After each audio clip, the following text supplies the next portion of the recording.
नमस्त चंडिकाय। नमस्कार दोस्तों, माँ भगवती की कृपा आप पर तथा आपके समस्त परिवार पर सदा ही बनी रहे और हर प्रकार के दुखों का अंत हो, इस कामना के साथ आज का पाठ हम आरंभ करते हैं। कमेंट बॉक्स में जय माता दी लिखना बिल्कुल ना भूलें। साथ ही आप सभी कहाँ कहाँ से देख रहे हैं वह भी बतलाएं। दोस्तों, नवरात्र के चौथे दिन माँ दुर्गा की आराधना की जाती है। इस दिन दुर्गा सप्तशती की 5वीं, 6ठी, 7वीं और 8वें अध्याय का पाठ श्रवण किया जाता है। जिस तरह से यज्ञों में अश्वमेध यज्ञ श्रेष्ठ होता है, देवताओं में भगवान विष्णु, नदियों में गंगा, ठीक उसी प्रकार से दुर्गा सप्तशती का पाठ सभी पाठों में सर्वश्रेष्ठ माना जाता है। पुराणों में भी यह सबसे श्रेष्ठ माना गया है।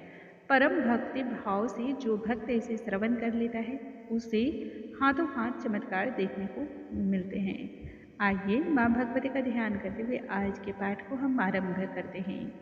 बोलो दुर्गा महारानी की जय, भगवती माँ दुर्गा की जय।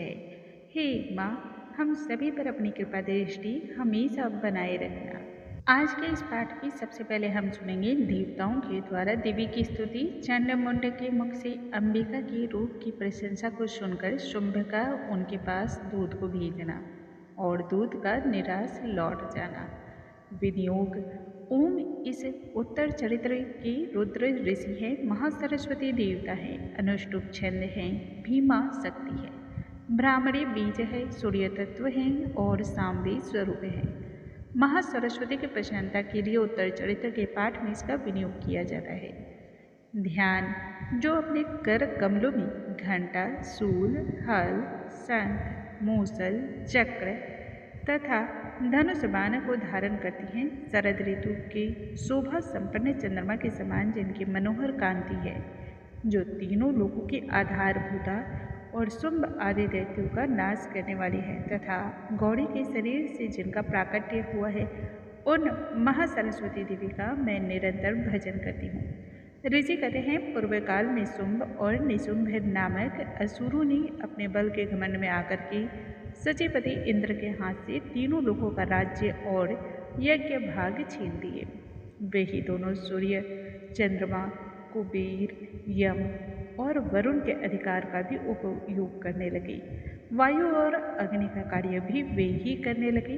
इन दोनों ने सब देवताओं को अपमानित, राज्य भ्रष्ट, पराजित तथा अधिकारहीन करके स्वर्ग से निकाल दिया। उन दोनों महान असुरों से तिरस्कृत देवताओं ने अपराजिता देवी का स्मरण किया और सोचा, जगदम्बा ने हम लोगों को वर दिया था कि आपत्ति काल में स्मरण करने पर मैं तुम्हारी सब आपत्तियों का तत्काल नाश कर दूंगी।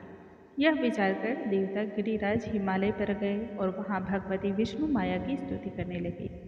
देवता बोले, देवी को नमस्कार है, महादेवी शिवा को सर्वदा नमस्कार है, प्रकृति एवं भद्रा को नमस्कार है। हम लोग नियम पूर्वक जगदम्बा को नमस्कार करते हैं, रौद्रा को नमस्कार है, नित्य गौरी एवं धात्री को नमस्कार है, ज्योत सनामयी चंद्र रूपिणी एवं सुख स्वरूपा देवी को सतत प्रणाम है। शरणागतों का कल्याण करने वाली वृद्धि एवं सिद्धि रूपा देवी को हम बारंबार नमस्कार करते हैं। नेत्री अर्थात राजाओं की लक्ष्मी तथा सावर्णी स्वरूपा आप जगदम्बा को बार बार नमस्कार है। दुर्गा, दुर्ग पारा, सारा, सर्वकारिणी ख्याति, कृष्णा और धूम्र देवी को सर्वदा नमस्कार है। अत्यंत सौम्य तथा अत्यंत रौद्र रूपा देवी को हम नमस्कार करते हैं, उन्हें हमारा बारंबार प्रणाम है। जगत के आधारभूत कृति देवी को बारंबार नमस्कार है। जो देवी सब प्राणियों में विष्णु माया के नाम से कही जाती है, उनको नमस्कार है, उनको नमस्कार है, उनको बारंबार नमस्कार है। जो देवी सभी प्राणियों में चेतना कहलाती है, उनको नमस्कार, उनको नमस्कार, उनको बारंबार नमस्कार है। जो देवी सभी प्राणियों में बुद्धि रूप से स्थित है, उनको नमस्कार, उनको नमस्कार, उनको बारंबार नमस्कार है। जो देवी सब प्राणियों में निद्रा रूप से स्थित है, उनको नमस्कार, उनको नमस्कार, उनको बारंबार नमस्कार है। जो देवी सभी प्राणियों में क्षुधा रूप से स्थित है, उनको नमस्कार, उनको नमस्कार, उनको बारंबार नमस्कार है।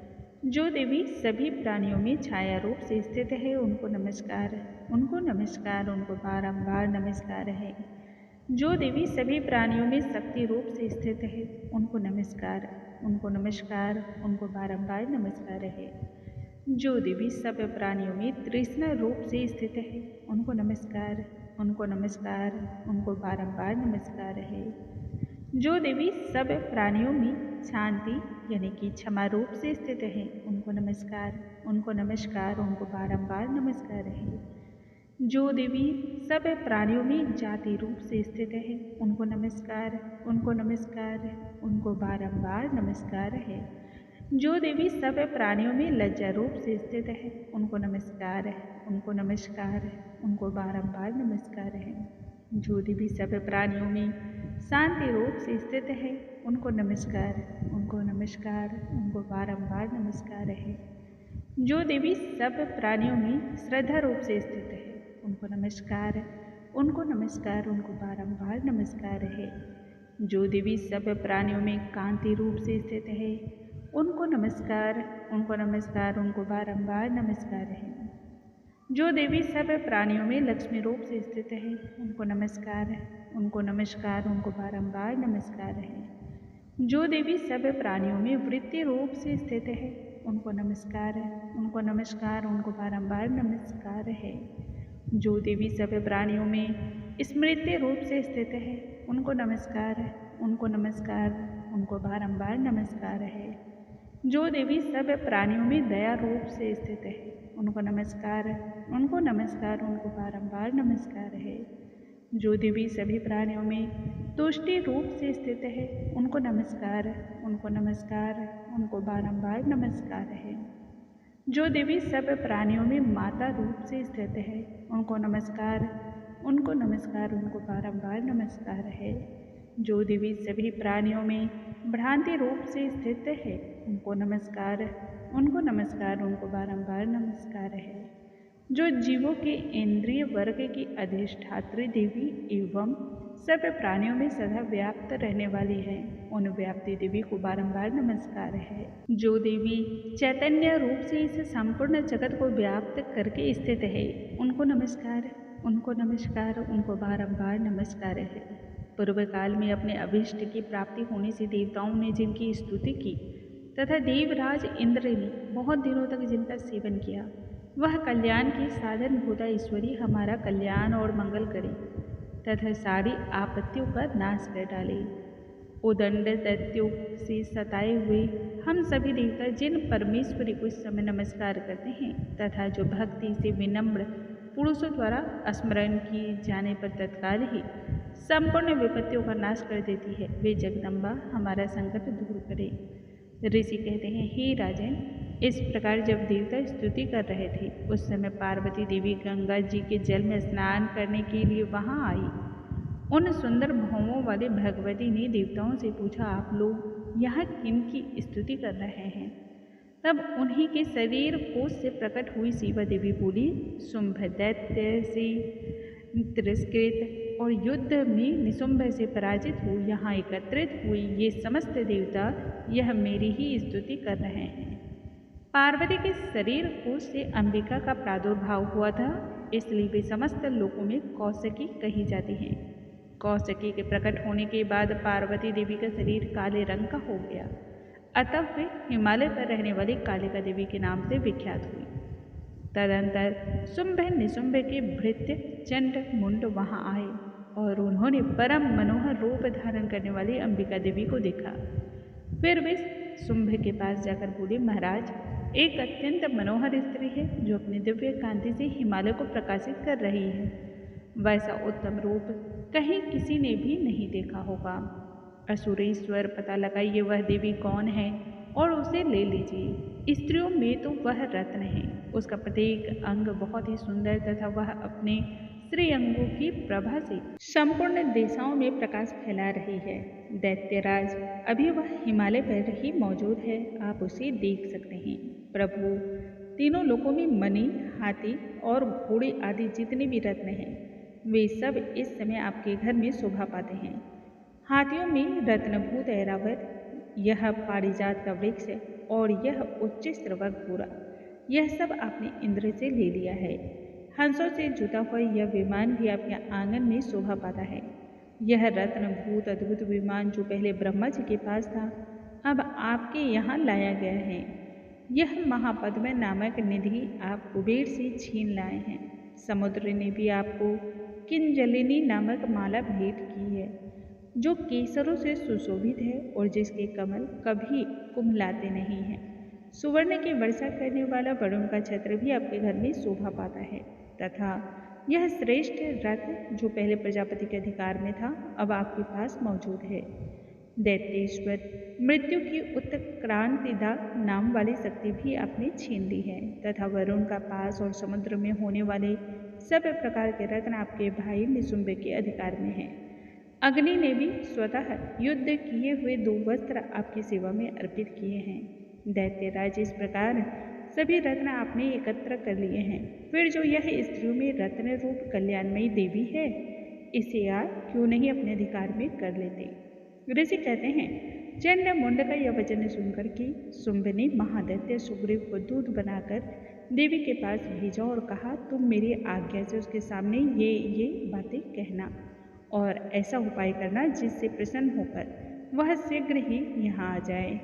वह दूत पर्वत के अत्यंत रमणीय प्रदेश में जहाँ देवी मौजूद थी गया और मधुर वाणी में कोमल वचन बोला।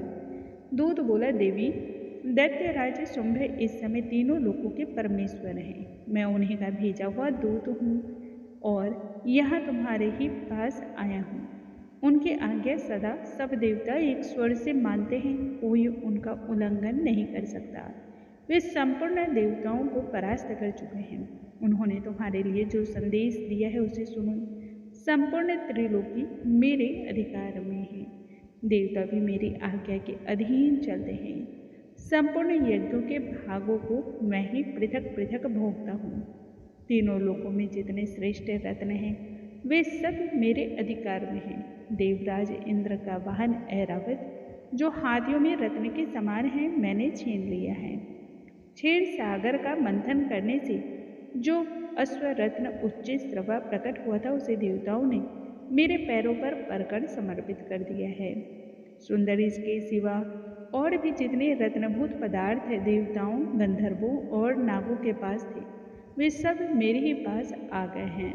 देवी, हम लोग तुम्हें संसार की स्त्रियों में रत्न मानते हैं, अतः तुम हमारे पास आ जाओ, क्योंकि रत्नों का उपभोग करने वाले हम ही हैं।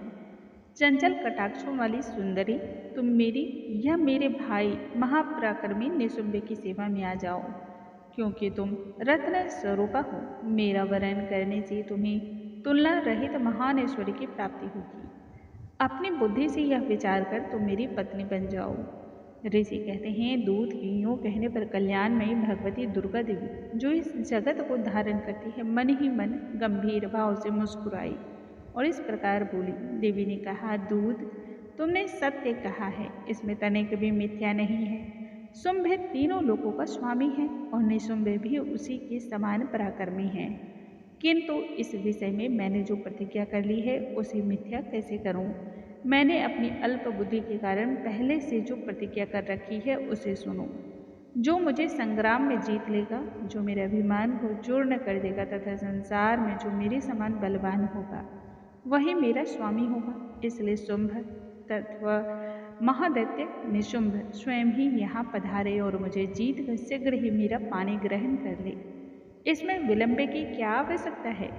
दूत बोला, देवी, तुम घमंड से भरी हो, मेरे सामने ऐसी बातें ना करो। तीनों लोकों में कौन ऐसा पुरुष है जो शुंभ निशुंभ के सामने खड़ा हो सके। देवी, अन्य दैत्यों के सामने भी सारे देवता युद्ध में नहीं ठहर सकते, फिर तुम अकेली स्त्री होकर कैसे ठहर सकती हो।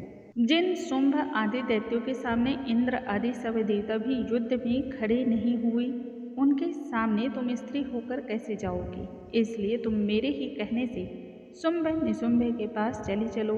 ऐसा करने से तुम्हारे गौरव की रक्षा होगी, अन्यथा जब वे केस पकड़ कर घसीटेंगे, तब तुम्हें अपनी प्रतिष्ठा खोकर जाना पड़ेगा। देवी ने कहा, तुम्हारा कहना ठीक है, शुंभ बलवान है और निशुंभ भी बड़े पराक्रमी हैं, किंतु क्या करूं? मैंने पहले बिना सोचे समझे प्रतिज्ञा कर ली है, अतः अब तुम जाओ और मैंने तुमसे जो कुछ कहा है वह सब दैत्यराज से आदरपूर्वक कहना, फिर वे जो उचित जान पड़े वह करें। इस प्रकार से श्री मार्कंडेय पुराण में सावर्णिक मनवंतर की कथा के अंतर्गत श्री देवी महात्म्य में देवी दूत संवाद नामक 5वां अध्याय पूर्ण हुआ। अब हम सुनेंगे 6ठा अध्याय। बोलो माँ भगवती की जय, माँ दुर्गे की जय। इस अध्याय में हम सुनेंगे धूम्रलोचन का वध। ध्यान मैं सर्वेश्वर भैरव के अंग में निवास करने वाली परमोत्कृष्ट पद्मावती देवी का चिंतन करती हूँ। वे नागराज के आसन पर बैठी हैं। नागों के फनों में सुशोभित होने वाली मणियों की विशाल माला से उनकी देहलता उद्भासित हो रही है। सूर्य के समान उनका तेज है। 3 नेत्र उनकी शोभा बढ़ा रहे हैं। वे हाथों में माला, कुंभ, कपाल और कमल लिए हुए है तथा उनके मस्तक में अर्ध चंद्र का मुकुट सुशोभित है। ऋषि कहते हैं, देवी का यह कथन सुनकर दूत को बड़ा अमर्ष हुआ और उसने दैत्यराज के पास जाकर सब समाचार विस्तार पूर्वक कह सुनाया। दूत के उस वचन को सुनकर दैत्यराज कुपित हो उठा और दैत्य सेनापति धूम्रलोचन से बोला, धूम्रलोचन, तुम शीघ्र अपनी सेना साथ लेकर जाओ और उस दुष्ट के केस पकड़कर घसीटते हुए उसे बलपूर्वक यहाँ ले आओ। उसकी रक्षा करने के लिए यदि कोई दूसरा खड़ा हो तो वह देवता, यक्ष अथवा गंधर्व ही क्यों न हो, उसे अवश्य मार डालना। ऋषि कहते हैं, शुंभ के इस प्रकार आज्ञा देने पर वह धूम्रलोचन दैत्य 60,000 असुरों की सेना को साथ लेकर वहां से तुरंत चल दिया। वहां पहुंचकर उसने हिमालय पर रहने वाली देवी को देखा और ललकार कर कहा, अरे तू शुंभ निशुंभ के पास चल। यदि इस समय प्रसन्नतापूर्वक मेरे स्वामी के समीप नहीं चलेगी तो मैं बलपूर्वक झोटा पकड़कर घसीटते हुए तुझे ले चलूंगा। देवी बोली, तुम्हें दैत्यों के राजा ने भेजा है। तुम स्वयं भी बलवान हो और तुम्हारे साथ विशाल सेना भी है। ऐसी दशा में यदि मुझे बलपूर्वक ले जाओगे तो भी मैं तुम्हारा क्या बिगाड़ सकती हूँ। ऋषि कहते हैं, देवी के यूं कहने पर असुर धूम्रलोचन उनकी ओर दौड़ा। तब अंबिका ने होम शब्द के उच्चारण मात्र से उसे भस्म कर दिया। फिर तो क्रोध में भरी हुई दैत्यों की विशाल सेना और अंबिका ने एक दूसरे पर तीखे सहायकों, शक्तियों तथा फर्शों की वर्षा आरंभ की। इतने में देवी का वाहन सिंह क्रोध में भरकर भयंकर गर्जना करके गर्दन के बालों को हिलाता हुआ असुरों की सेना में कूद पड़ा। उसने कुछ दैत्यों को पंजों की मार से, कितनों को अपने जबरों से और कितने ही महादैत्यों को पटककर होठ की दाढ़ों से घायल करके मार डाला। उस सिंह ने अपने नखों से कितनों के ही पेट फाड़ डाले और थप्पड़ मारकर कितनों के सिर धड़ से अलग कर दिए। कितनों के भुजाएं और मस्तक काट डाले तथा अपनी गर्दन के बाल हिलाते हुए उसने दूसरे दैत्यों के पेट फाड़कर उनका रक्त चूस लिया। अत्यंत क्रोध में भरे हुए देवी के वाहन उस महाबली सिंह ने क्षण भर में ही असुरों की सारी सेना का संहार कर डाला। शुंभ ने जब सुना कि देवी ने धूम्रलोचन असुर को मार डाला तथा उसके सिंह ने सारी सेना का सफाया कर डाला, तब उस दैत्यराज को बड़ा क्रोध हुआ और उसका होठ कांपने लगा। उसने चंड और मुंड नामक 2 महादैत्यों को आज्ञा दी, हे चंड और हे मुंड, तुम लोग बहुत बड़ी सेना लेकर वहां जाओ। उससे देवी के झोटे पकड़कर अथवा उसे बांधकर शीघ्र यहाँ ले आओ। यदि इस प्रकार उसको लाने में संदेह हो तो युद्ध में सब प्रकार के अस्त्र शस्त्रों तथा समस्त आसुरी सेना का प्रयोग करके उसकी हत्या कर डालना। उस दुष्ट की हत्या होने पर तथा सिंह के भी मारे जाने पर उस अंबिका को बांधकर साथ ले शीघ्र ही लौट आना। इस प्रकार श्री मार्कंडेय पुराण में सावर्णिक मनवंतर की कथा के अंतर्गत श्री देवी महात्म्य में धूम्रलोचन वध नामक 6ठा अध्याय पूरा हुआ। बोलो भगवती महामाया की जय, माँ दुर्गे की जय। अब हम सुनेंगे 7वां अध्याय। इस अध्याय में हम सुनेंगे चंड और मुंड का वध। ध्यान मैं मातंगी देवी का ध्यान करती हूँ। वे रत्नमय सिंहासन पर बैठकर पढ़ते हुए तोती का मधुर शब्द सुन रही हैं। उनके शरीर का वर्ण श्याम है वे अपना एक पैर कमल पर रखे हुए हैं तथा मस्तक पर अर्धचंद्र धारण करती हैं और कलहार पुष्पों की माला धारण के वीणा बजाती हैं। उनके अंग में कसी हुई चोली शोभा पा रही है। वे लाल रंग की साड़ी पहने हाथ में शंखमय पात्र लिए हुए हैं। उनके बदन पर मधु का हल्का हल्का प्रभाव जान पड़ता है और ललाट में बिंदी शोभा दे रही है। ऋषि कहते हैं, तदंतर शुंभ की आज्ञा पाकर वे चंड मुंड आदि दैत्य चतुरंगिनी सेना के साथ अस्त्र शस्त्रों से सुसज्जित हो चल दिए। फिर गिरिराज हिमालय के स्वर्ण में ऊंचे शिखर पर पहुंचकर उन्होंने सिंह पर बैठी देवी को देखा। वे मंद मंद मुस्कुरा रही थी। उन्हें देखकर दैत्य लोग तत्परता से पकड़ने का उद्योग करने लगे। किसी ने धनुष तान लिया, किसी ने तलवार संभाली और कुछ लोग देवी के पास आकर खड़े हो गए। तब अंबिका ने उन शत्रुओं के प्रति बड़ा क्रोध किया। उस समय क्रोध के कारण उनका मुख काला पड़ गया, ललाट में भौवें टेढ़ी हो गई थी और वहां से तुरंत विकराल मुखी काली प्रकट हुई, जो तलवार और पास लिए हुई थी। वे विचित्र खड़वांग धारण किए और चीते के चर्म की साड़ी पहने नर मुंडों की माला से विभूषित थी। उनके शरीर का मांस सूख गया था, केवल हड्डियों का ढांचा था, जिससे वे अत्यंत भयंकर जान पड़ती थी। उनका मुख बहुत विशाल था, जीभ लपलपाने के कारण वे और भी डरावनी प्रतीत होती थी। उनकी आंखें भीतर को धसी हुई और कुछ लाल थी। वे अपनी भयंकर गर्जना से संपूर्ण दिशाओं को गुंजा रही थी। बड़े बड़े दैत्यों का वध करती हुई वे कालिका देवी बड़े वेग से दैत्यों की उस सेना पर टूट पड़ी और उन सबको भक्षण करने लगी। वे पार्श्व रक्षकों, अंकुशधारी महावतों, योद्धाओं और घंटा सहित कितने ही हाथियों को एक ही हाथ से पकड़कर मुख में डाल लेती थी। इसी प्रकार घोड़े, रथ और सारथी के साथ रथी सैनिकों को मुख में डालकर वे उन्हें बड़े भयानक रूप से चबा डालती थी।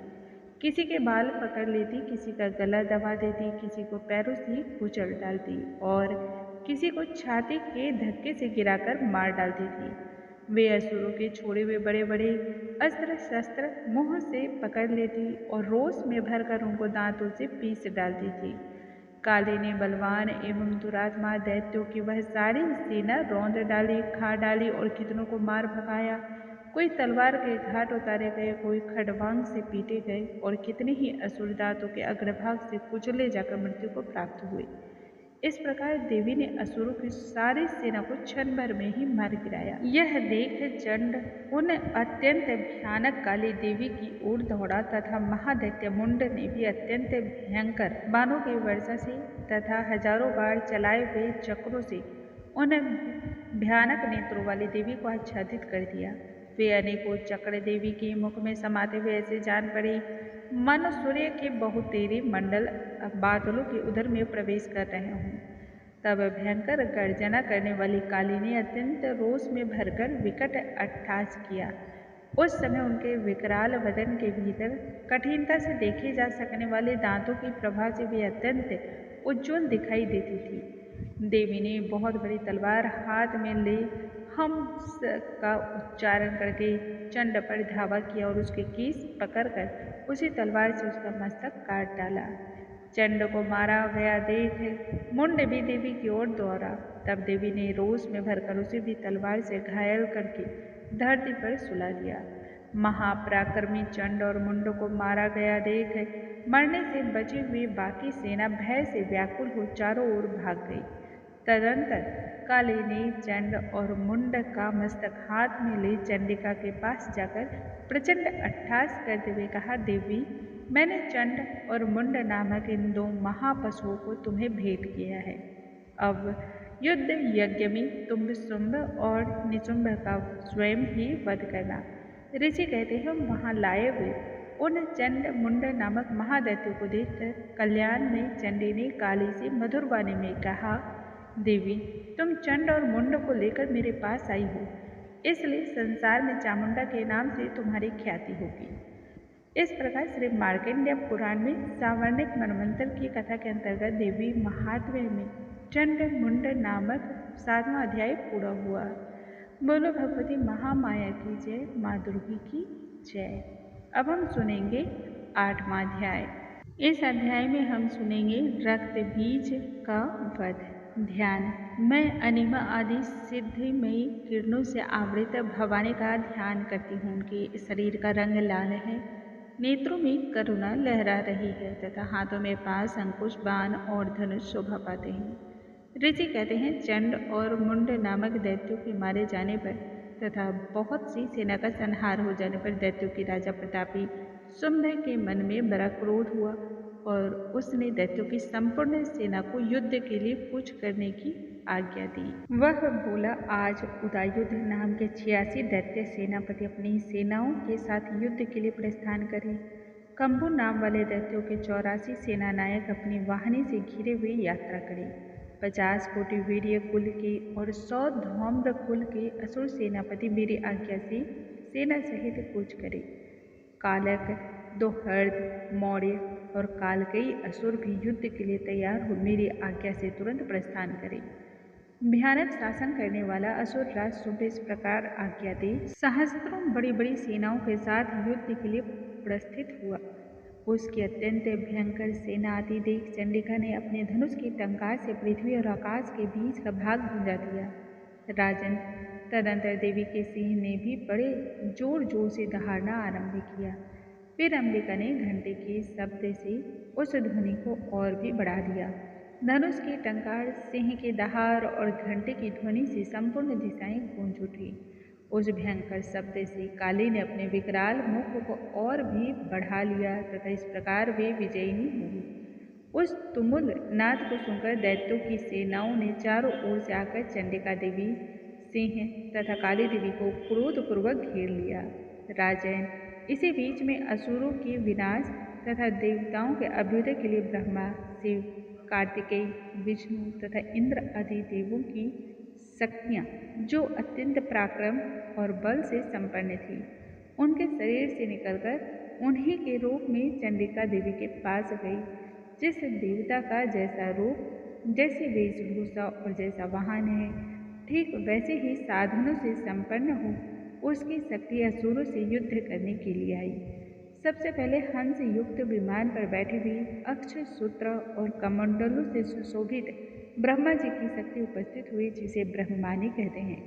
महादेव जी की शक्ति वृषभ पर आरूढ़ हो, हाथों में श्रेष्ठ त्रिशूल धारण किए, महानाग का कंकण पहने, मस्तक में चंद्र रेखा से विभूषित हो वहां आ पहुंची। कार्तिकेय जी शक्ति रूपा जगदम्बिका का उन्हीं का रूप धारण किए श्रेष्ठ मयूर पर आरूढ़ हो, हाथ में शक्ति लिए दैत्यों से युद्ध करने के लिए आई। इसी प्रकार भगवान विष्णु की शक्ति गरुड़ पर विराजमान हो, शंख, चक्र, गदा, सारंग, धनुष तथा खड्ग हाथ में लिए वहां आई। अनुपम यज्ञ वराह का रूप धारण करने वाले श्री हरि की जो शक्ति है, वह भी वराह शरीर धारण करके वहां उपस्थित हुई।